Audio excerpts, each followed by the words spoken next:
Well, if I'm going to put all my flash connections back in place, I'm going to have the front off the camera again anyway. That's okay, we know now how it works and that it does work and that everything's in the correct position.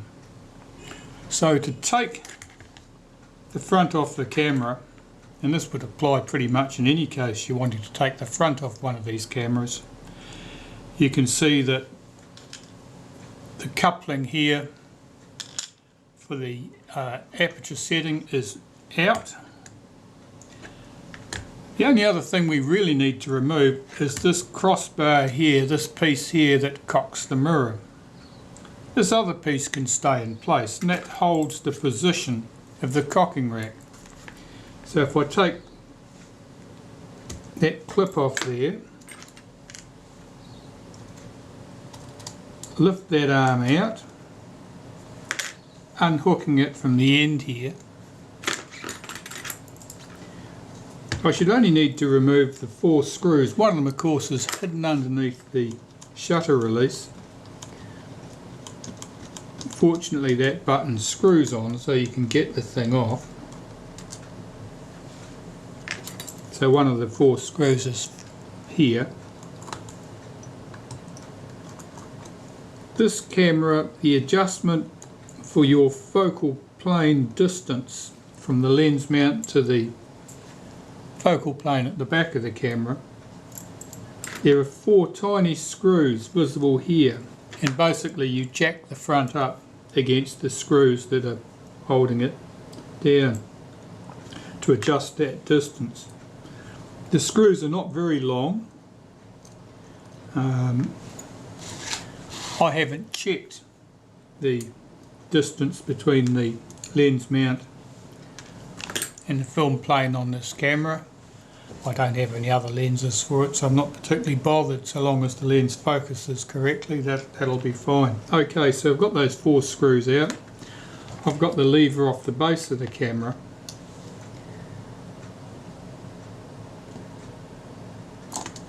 I should be able to lift out this front piece completely.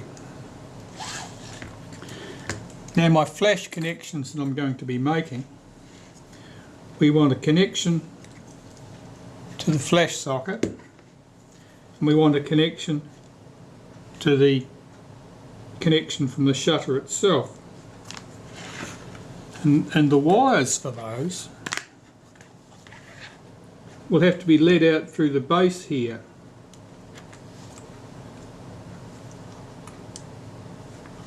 It looks like I can feed one of the wires out under this plate and under here, so that's easy enough. And that one is the, let's look to see which one I'm working with. That one is the one for the flash contact on the front of the camera. That's only a very short piece of wire and that'll have to just be taken out through there. I have to say that fishing all these wires about won't be fun. The wires do not look flexible and they're very thin. So when I'm lowering this into place, I'll be having to try and get everything in position and get the wires fed through their slots all at the same time. I think that my flash wire for the other side will want to come out through here. That's the one for the, where are we? That's the one for the contact on the back of the shutter itself. So my task now is to solder the wires to the back of the shutter. Yeah, terrible looking insulation. I'm not overly bothered. In days gone by when the flash trigger voltage would have been very high on early electronic flashes, poor insulation on something like this could be a problem. It would just short out somewhere else. But these days with modern flashes with low trigger voltages, that's probably not an issue at all. So as long as there is absolutely no bright metal touching bright metal, it'll probably work fine. So I'll go away and solder these two wires in position. The little short one to my flash connection PC port here, and the longer one to the back of the shutter, and then come back and refit this front. Weren't we here yesterday? I'm sure we were here something like this yesterday. Well, yesterday when I'd finished with that last video, I got the wires back in place. I had the camera functioning, the flash worked correctly, and I put the base plate on the camera. I turned my attention to the top of the camera and looked at putting the prism in place. And when I went to put the prism in place, I couldn't get the thing to fit. And it turned out that this bracket had been fitted on this side when it should have been fitted on this side, and that prevented the prism from going in place. Okay, so far so good. So I took that bracket off, put the prism in place. Then I discovered that the focus, I mentioned earlier that if the focus was fine I was going to leave everything alone. The focus wasn't fine, because once I had the prism in place I wanted to check the image in the finder, and it wasn't particularly good. It certainly didn't focus correctly on an infinity target, so I had to check the image at the film plane, and that didn't either.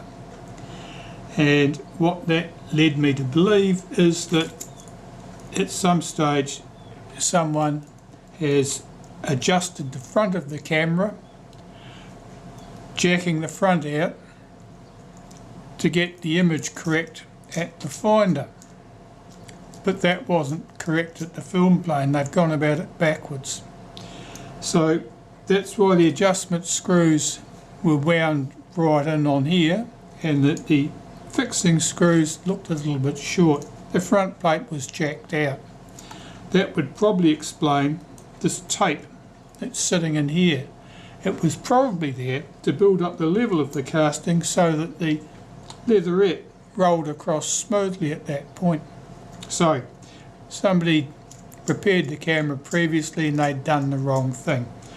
They had shifted the focus adjustment here to make the viewfinder appear good, instead of getting the focus adjustment correct on the camera body and then adjusting the finder afterwards, because the finder's adjustable. So that was an annoyance. But that wasn't the only annoyance, because I could deal with that. I can do the adjustments.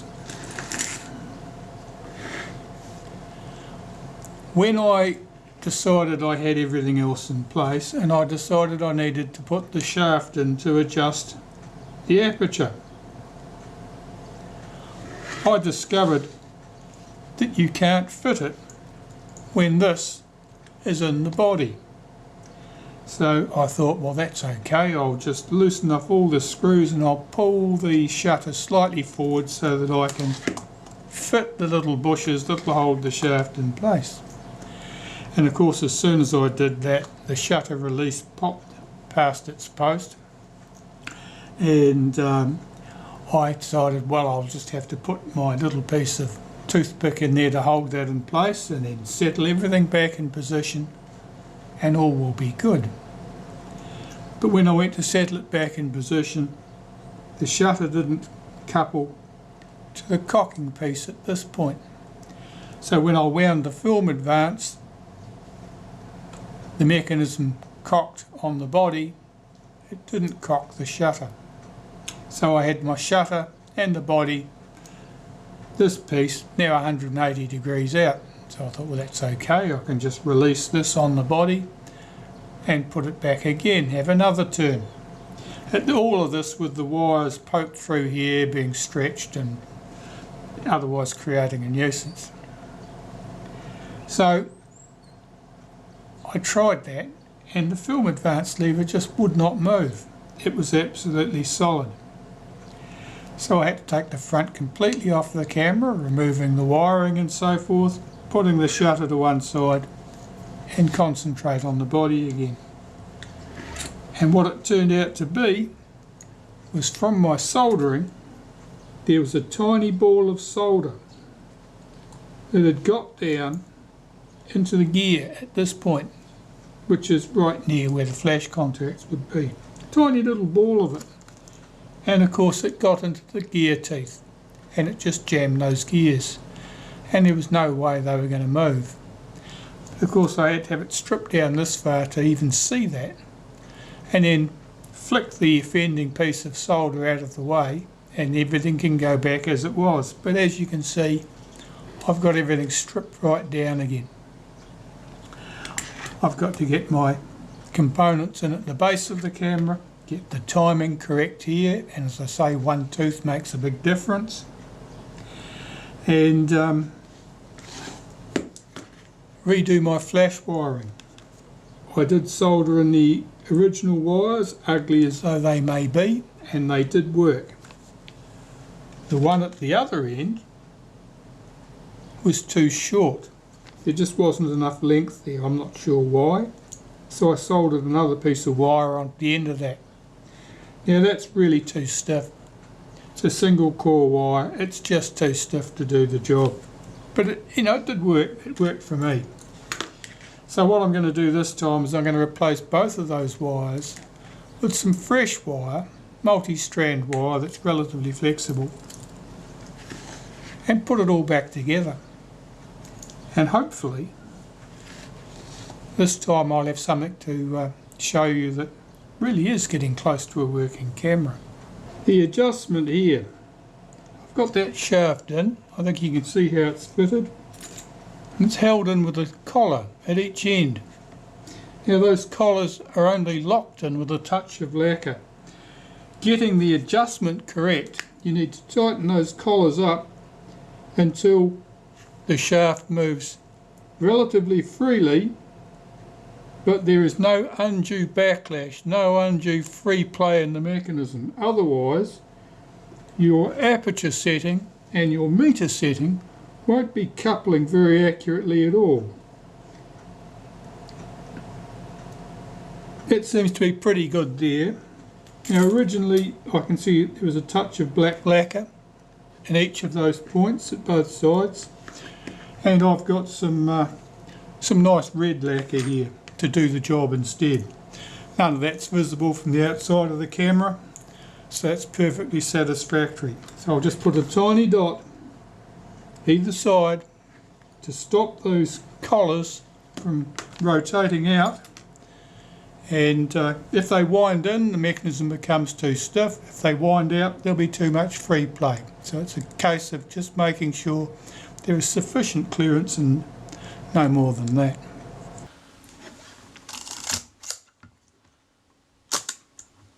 So as you can see, I did get the Paxette Reflex all back together and functioning, and I'd even videoed an awful lot of the work of getting to this stage, but something went wrong. My SD card got corrupted and I lost all those files. So this has been sitting around a wee while now while I thought about what I'm going to do about that. I think I made mention very early in the piece that one of these would probably be worth about $50. If it was all going and good and working, well, as it happens, I got another one. And guess how much I paid? $50. Let's see what I got.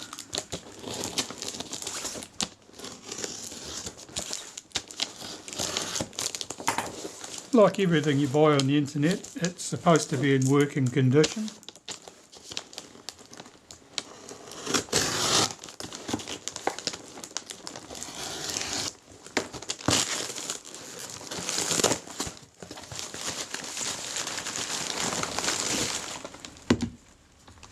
Let's find out. Looks like the twin brother, doesn't it? What's that shutter set to? A 2/50th? I'm not convinced by that. Let's try, oh, this is very stiff. Let's try an 1/8 of a second. No, the shutter doesn't work. That's a surprise, isn't it? It closes, but then it fails to open and run down for the time. So the shutter needs service. Well, that's a terrible disappointment. Not really, it's about what I expected.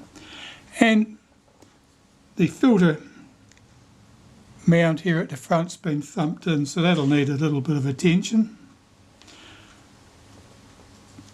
Now the diaphragm sort of works after a fashion.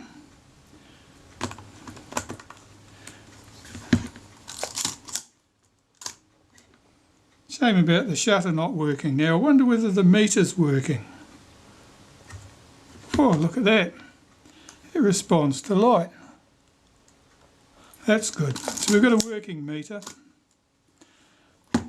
What else can we tell about this thing? Oh, the shutter did fire that time. Perhaps it just needs a bit of exercise. Serial numbers. What have we got here? This one, 17343. What about the one that I'd serviced? 17356. So they're 13 apart. Certainly must have come into the country in the same batch, I'd say. Right, well, I'm much wiser about how you take these things apart now. So this one,